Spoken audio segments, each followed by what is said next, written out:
भएको छ। यो व्यवस्थित र मर्यादित र सम्मानित आन्दोलनलाई म सम्मान प्रकट गर्न चाहन्छु।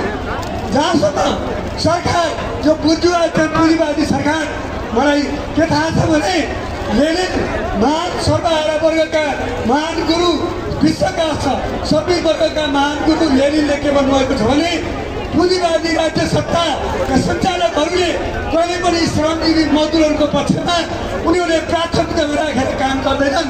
यो कुरा साबित भएको छ। हामीले लडेर ल्याएको लोकतान्त्रिक गणतन्त्र, हामीले स्थापना गरेको लोकतान्त्रिक गणतन्त्रका नायकहरू आज शासक बनेका छन्, जसले यस प्रकारको नजरअन्दाज गरिरहेका छन्। यो पनि भर्सना योग्य कुरा हो।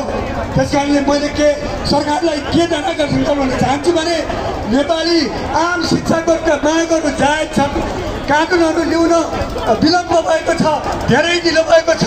तत्काल केपी शर्मा ओलीको सरकार बैठक बसेर बिना शर्त यो कानुन